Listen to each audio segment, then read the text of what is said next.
Amados irmãos, mais uma vez estamos aqui para nos debruçar sobre a Palavra de Deus, num tema que eu creio que é redundante em todos os estudos que você possa fazer, e ele se refere ao que é mais precioso, acima de qualquer conhecimento, a sabedoria do nosso Deus.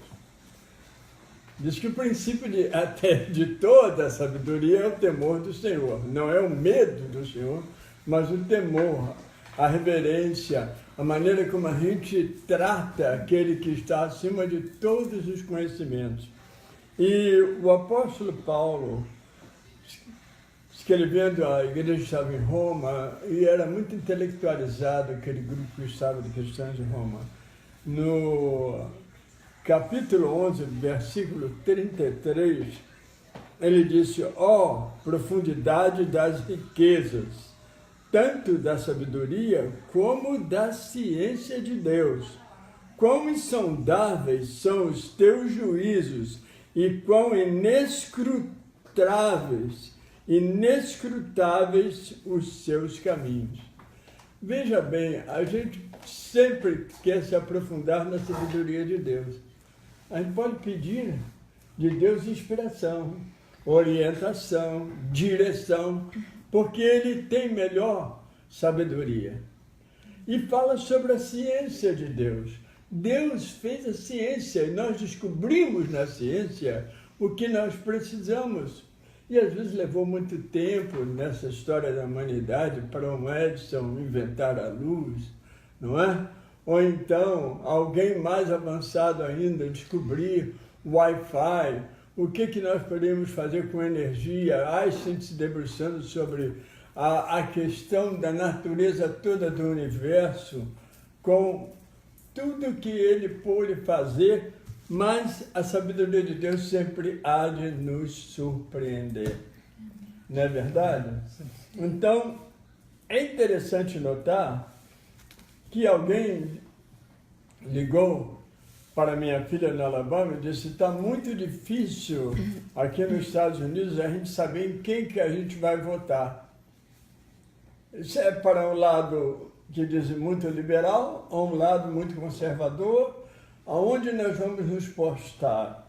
Porque um tem o conhecimento, tem a experiência, e o outro não tem o conhecimento nem a experiência. Então, nunca uma pessoa vai ser completa, não é?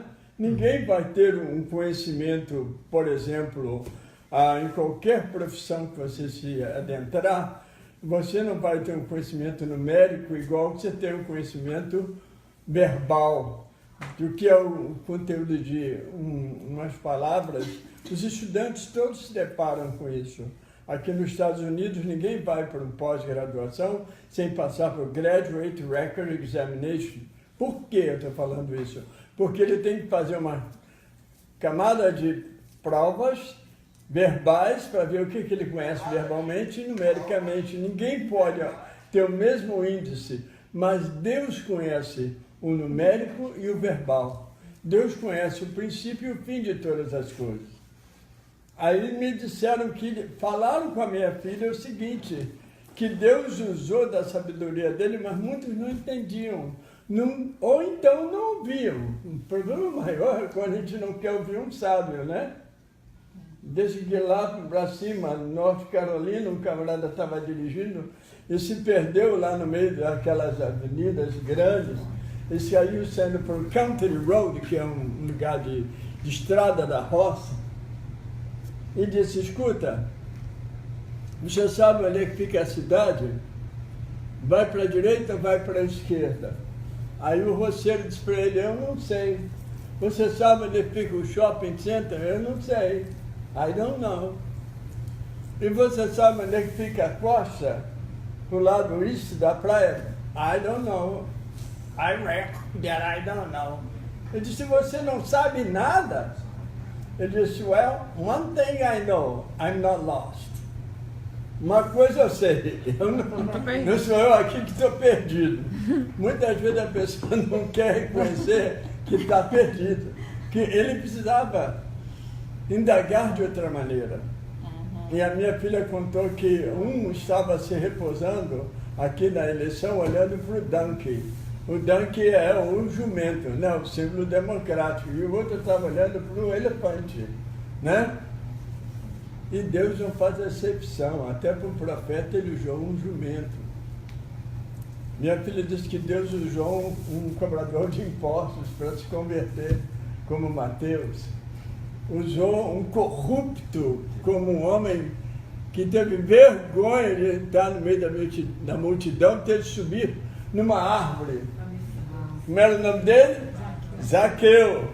Mas Jesus o viu, e ele queria ver Jesus. Jesus disse: Zaqueu, desce depressa, porque hoje me convém te visitar, pousar em sua casa. E muitos se alarmaram, como que ele foi comer na casa de um corrupto, mas aquele que se converteu.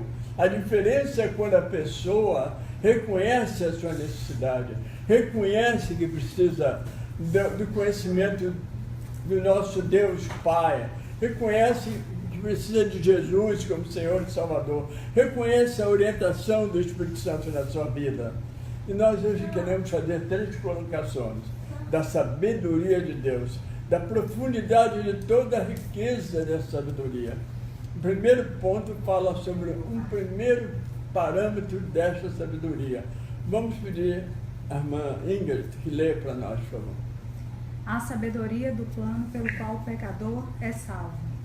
Esta é a obra-prima da sabedoria divina, a elaboração de uma conjunção bem-sucedida entre o pecado do homem e a justiça de Deus. Podemos louvar como o apóstolo: ó profundidade da riqueza, tanto da sabedoria quanto do conhecimento de Deus. Romanos capítulo 11, versículo 33. Lê mais um parágrafo dizer que quem mais essa sabedoria ajudou no plano de salvação de Deus. Tal intervenção da sabedoria divina impressionou homens e anjos. Se Deus tivesse nos dado condições de encontrar a salvação quando estávamos perdidos, não teríamos inteligência suficiente para idealizar, nem coração para desejar o que a sabedoria infinita de Deus proporcionou a nós. Vejam bem, que se Deus dissesse, bem, o homem errou, agora, desculpe o termo, mas lá no Brasil, a pessoa diz: se vira, cara. Agora você vai se virar. Você tropeçou, você errou, você fez o que tinha de errado, você agora vai se virar. Deus não olhou assim, porque Deus teve amor, teve misericórdia daquele ser que ele havia criado, acabado de criar. Mas da mesma maneira, no outro parágrafo, quando você receber esse texto, vai dizer assim: Deus podia imputar aos anjos e dizer, bem, vamos pegar um anjo aqui e vamos fazer desse anjo um recurso aí. Pega aí um anjo desses caídos aí e bota para ele pagar o preço do pecado do homem, da desobediência do homem, mas não seria justo. Porque não foi a natureza angelical que pecou contra Deus, que desobedeceu o próprio Deus. Então Deus disse, bem, se eu criei o homem, a minha imagem e semelhança, nós criamos, não foi que disse, façamos o homem a nossa imagem e nossa semelhança. Então Deus disse, bem, eu sou o Pai Criador, vou ter que dispensar o meu próprio filho, para tomar esse lugar, espiar isso e restaurar essa condição. É como na biologia, célula por célula de restauração. Nenhuma célula caída, improdutiva ou com algum mal poderá reabilitar a outra, mas a célula sadia, a célula reprodutora, essa pode reivindicar a outra. Então Deus teve um plano de salvação para o homem mais sábio, mais justo de nós podemos imaginar. O segundo ponto da sabedoria de Deus também fala alguma coisa interessante. Alguém poderia ler esse segundo ponto? A sabedoria do instrumento pelo qual o pecador é salvo. O meio pelo qual a salvação é aplicada destaca a sabedoria de Deus, pelo que a salvação deveria ser pela fé, não por obras. Fé é uma graça humilde, conduz tudo para Cristo. É uma adoradora da graça. Quando a graça avança, Deus é glorificado. Sua mais alta sabedoria exalta sua glória. Interessante. A gente sempre tem na nossa maneira de ser, tentar reparar numa coisa, né? Bom, eu quebrei, eu vou pagar, né? Eu errei, eu vou tentar me pedir e pedir desculpas, né? Vou reparar nisso. Mas uma ofensa a Deus que destitui a pessoa de tudo que ele tem de bom e ele cai em si, então como que eu vou fazer isso? Será que tem uma maneira de eu pagar determinadas coisas, uma ofensa? Você pode pedir perdão. Meu pai, ele me dizia, olha, seu avô quando estiver na varanda, tomando um solzinho, você não passa lá, que ele estica o pezão dele, ele tem um calo, se você esbarrar no calo do seu avô vai ficar uma fera. E eu disse, mas pai, o calo dele, você não passa lá. Eu era garoto levado de 5 para 6 anos, tomava uma distância, a varanda tinha 3 graus, eu pulava por cima da cadeira do meu avô e caía lá embaixo. Ai, menino malino, o que tu tá fazendo, menino? Me dê esse menino, Ana, me dê. Para minha mãe, esse menino, 3 dias que eu boto ele no eixo. Eu boto ele no eixo. O velho ficava zangado. Um dia eu errei um passo e esbarrei no calo do meu avô. Ai, ai, ai. Meu avô pegou o chinelo. Tu vai agora entrar, não? Aí minha mãe, não vai bater no meu filho. Mas eu vou bater para ele aprender. E o velho ficou zangado. E minha mãe disse, como é que eu vou fazer? Fala alguma coisa para eu pagar por isso. Fala alguma coisa. Não tem desculpa. Não tem desculpa. Eu já vi muita gente que não perdoa, não. Eu já vi muita gente que determinadas ofensas você deixa passar, né? Pisar no seu calo, né? Mas tem ofensa que tem gente que não quer desculpar. Mas a Bíblia disse que nós devemos perdoar o nosso próximo, perdoar o nosso semelhante, né? Muita gente perdoa, né? Quando um dá um passo errado, né? Traição, por exemplo, mas diz eu perdoo, mas não. Não, esquecer é um lado. Pior que assim, eu não reconcilio, né? Não quero mais saber. Então é muito difícil essa situação. Mas a misericórdia de Deus é acima da nossa misericórdia. Na minha sabedoria, a gente diz, como lá no Velho Testamento, Moisés escreveu uma lei, porque naquele povo no meio do deserto, já pensou 1 milhão de pessoas no meio do deserto, para ver quem errou, quem falhou, de quem é a culpa. Então era olho por olho e coisa horrorosa, a pessoa machucava o outro sem querer, ou trabalhando, ele machucava o olho, tinha que dar um olho em retorno. Se deu um murro assim sem querer, uma cotovelada, quebrasse um dente, então para pagar, dava uma cotovelada no outro para perder um dente também. Olho por olho, dente por dente. Por dente era isso. Que lei dura. Mas Deus mostrou mais do que isso. Às vezes a gente tem essa tendência, né? A pagar. Não é não? Vai acertar, bem acertado. Não, o direito é direito. Mas muitas vezes nós extrapolamos. Nós vamos muito mais. E Deus mostra na sabedoria dele, para nós aprendermos a sabedoria, que tem que haver misericórdia. Tem que haver misericórdia, porque se eu não posso oferecer a minha misericórdia, como que eu vou esperar a misericórdia de Deus? Não é verdade?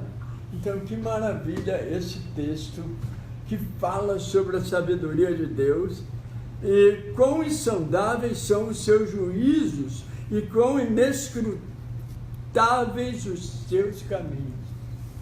Por mais que eu procure me aprofundar, os juízos de Deus são insondáveis, mas eles estão lá.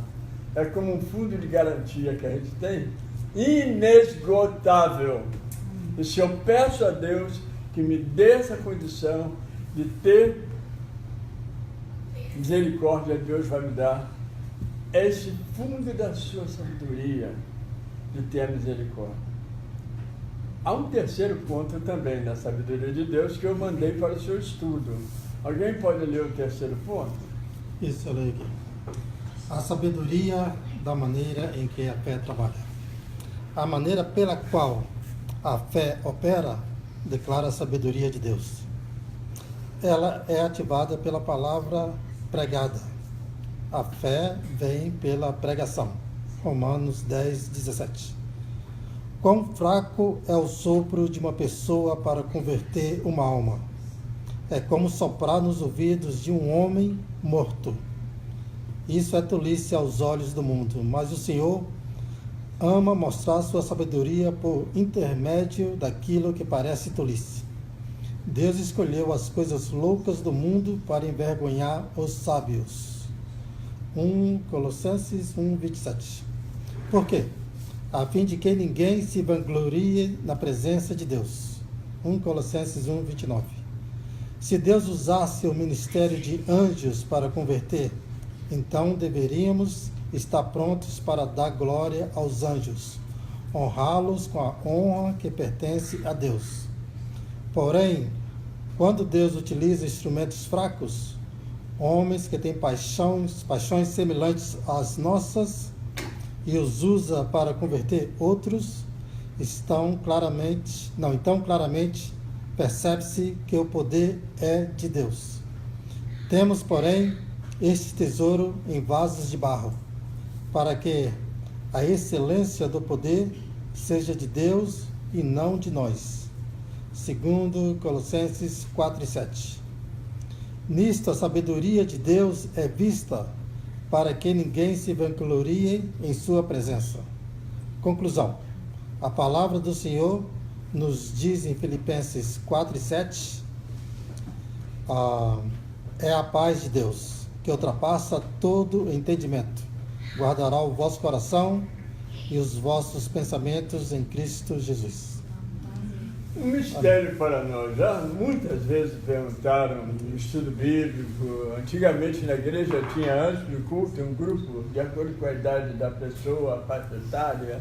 Podia ser de criança, adolescentes, jovens, adultos, jovens casados e até pessoas idosas. Tinha aqueles grupos de estudo bíblico antes do culto.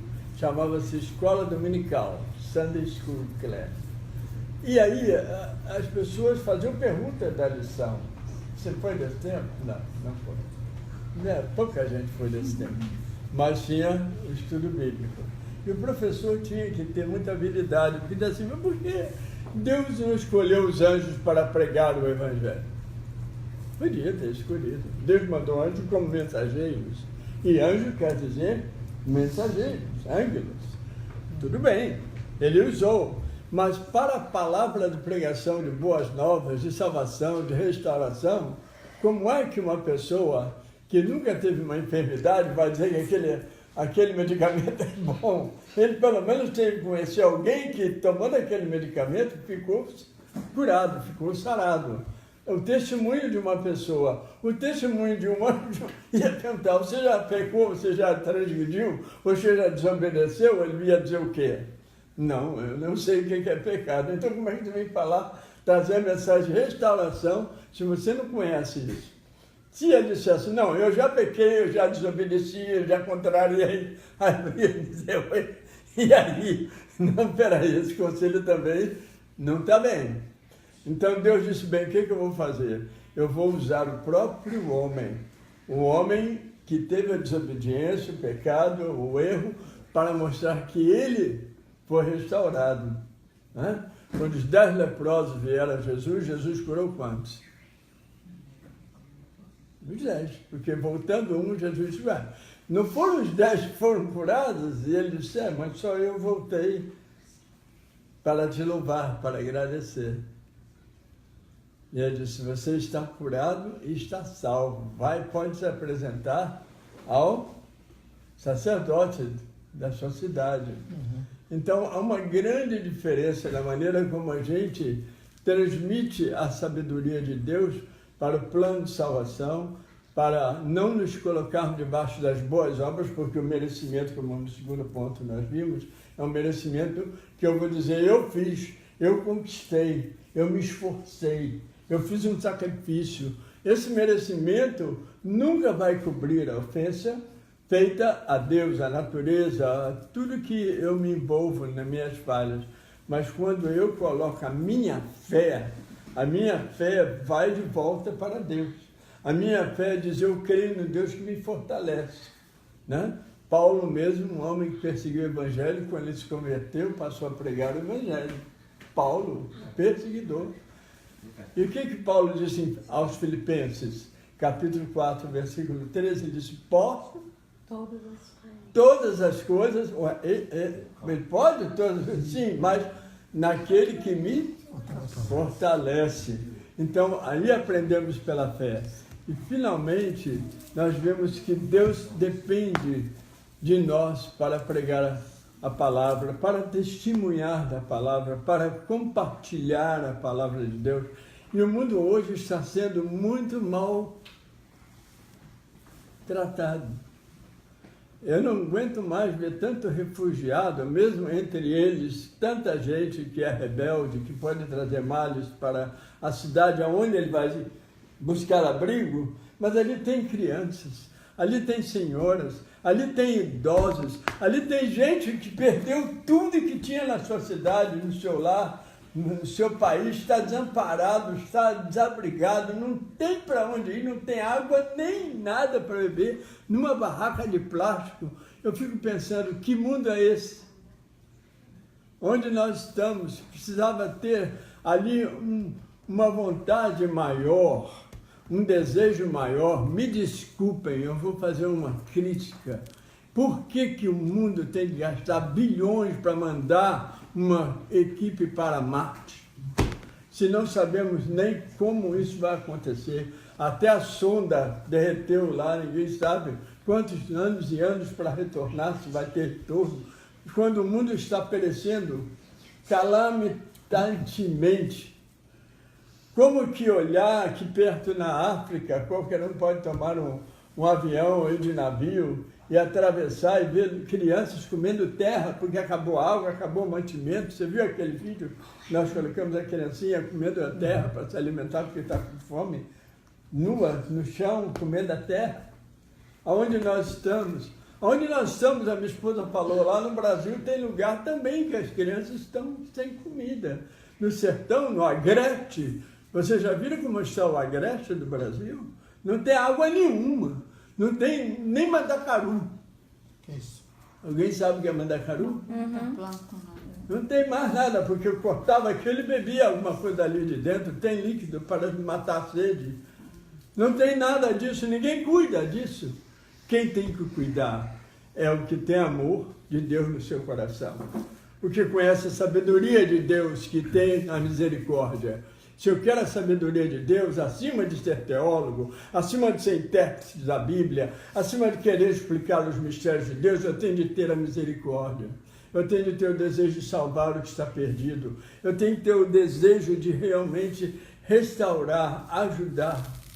Então, quando a gente faz isso, tem uma palavra que fala sobre sabedoria também, que foi a última que o irmão John leu, que ultrapassa todo o entendimento. Qual é essa? A paz, né?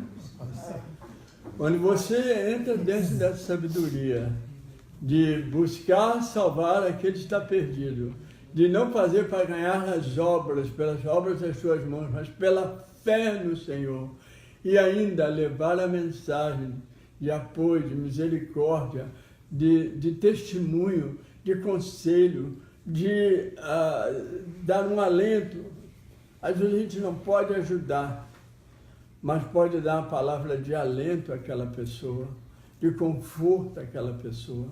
Então nós estamos dentro da primordial sabedoria de Deus. Então você tem uma paz muito grande, uma paz que excede o entendimento, uma paz que excede todas as filosofias, uma paz que excede até a própria teologia de interpretação desse livro, porque você vive, é como Paulo fala, se tivesse a língua dos anjos, pudesse me oferecer a mim mesmo de sacrifício, pudesse fazer os maiores milagres, os maiores sinais, e não tivesse amor, de nada seria. Então vamos aprender com a sabedoria de Deus. Alguém está dizendo, mas qual que foi mais sábio, qual que foi melhor? A escolha desse presidente ou do outro presidente? Qual que faria melhor? não é de quem é mais sábio, não é no conhecimento do homem, não é no conhecimento das suas condições